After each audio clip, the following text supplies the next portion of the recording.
In Transit Today takes a look at the bus lines in this city. As a new branch of the REM is set to launch this spring, the STM is preparing for what it calls its biggest overhaul of the bus network in decades. The STM says more than 100 bus routes across 6 boroughs and 9 demerged cities will be adjusted, added, or eliminated to better connect riders to the new stations. Let's head over to Sébastien Gagné, director of the study for the network redesign for the STM. Sébastien, welcome to the show.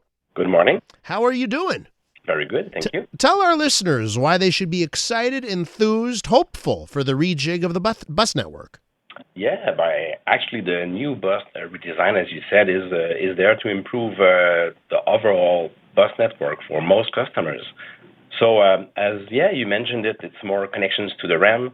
It's service bonifications on 15 routes, 8 new routes, improve local service, especially in the West Island, more frequent lines, and so on. But Sébastien, I got to tell you something. Our listeners, I think people in general, are skeptical. And I think one of the reasons they're skeptical is we've heard, there's cutbacks, there's no money, funding, budgets are tight. So they look at this and say, they believe that at the end of the day, this is about money and that service will be cut. What do you say to that? Yeah, of course, we understand that concern, but we can assure your listeners that as for the budget, it's the same as before. Actually, we even have a little more extra money from the RTM to match the REM's hours of operations, and so we redesigned our bus network in order to make it more efficient and performant. And also some trips will benefit using the REM as well. So the REM is a big addition to the transit network on the island and on the West Island. Now, you mentioned the West Island, and we spoke to someone in Beaconsfield. I don't know if you've had any headaches from people in Beaconsfield who are very upset that you'd put a bus on their street. And we've heard those complaints.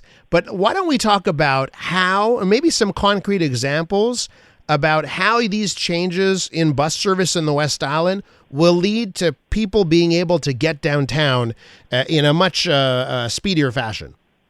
Well, many of our routes are connected to the REM. Actually, 88% of all residents within our network redesign territory will have a bus connection to the REM, 88%. So that's one way to get to downtown. But we also believe, we know from our data that there's a lot of internal trips within the West Island. So we improved as well our local services to better connect businesses, groceries, schools. We'll have more service on Saint-Jean and Saint-Charles. So that's good news. Is there any worry, Sébastien?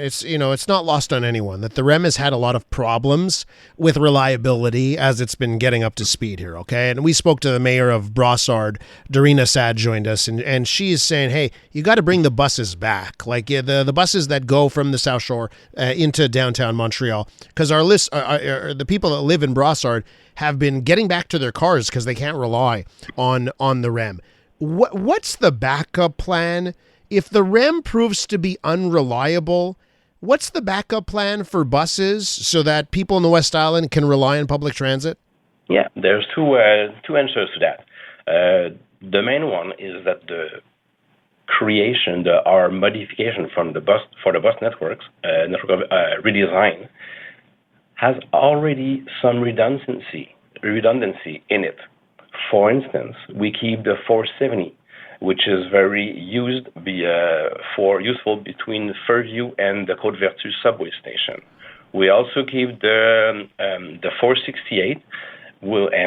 As people will see, it will be more efficient as well for the Pierrefonds, Dollars, Desormeaux people to get to the subway if the REM has some problems. Is there cases here where, because of rejigging, some people that may in the past have had to only take one bus will now have to switch and transfer and do multiple connections. Is that a possibility here with the rejigging? I know you can't be perfect for everyone all of the time, but could that happen here?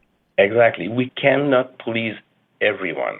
And you mentioned it. We are limited within our funding, but it's not service cuts, it's redesign. So yeah, maybe there will be maybe not people, but trips that may be a bit longer, or maybe there's an extra bus transfer. But we know from what our data shows us is that there'll be like 67,000 trips, about 18% of the trips of the redesign that will gain at least 5 minutes time from the combination of the redesign and the RAM. So for every trip that is a bit longer, there's three times more trips quicker. Let me ask you, if all the changes, are they definitive, set on stone? I know there's like a petition involving the 211 going from Beaconsfield to the John Abbott campus. Some people are upset about that. Are you open? Is the STM open to further tweaks, or is this done? Absolutely. That's the beauty of the bus network.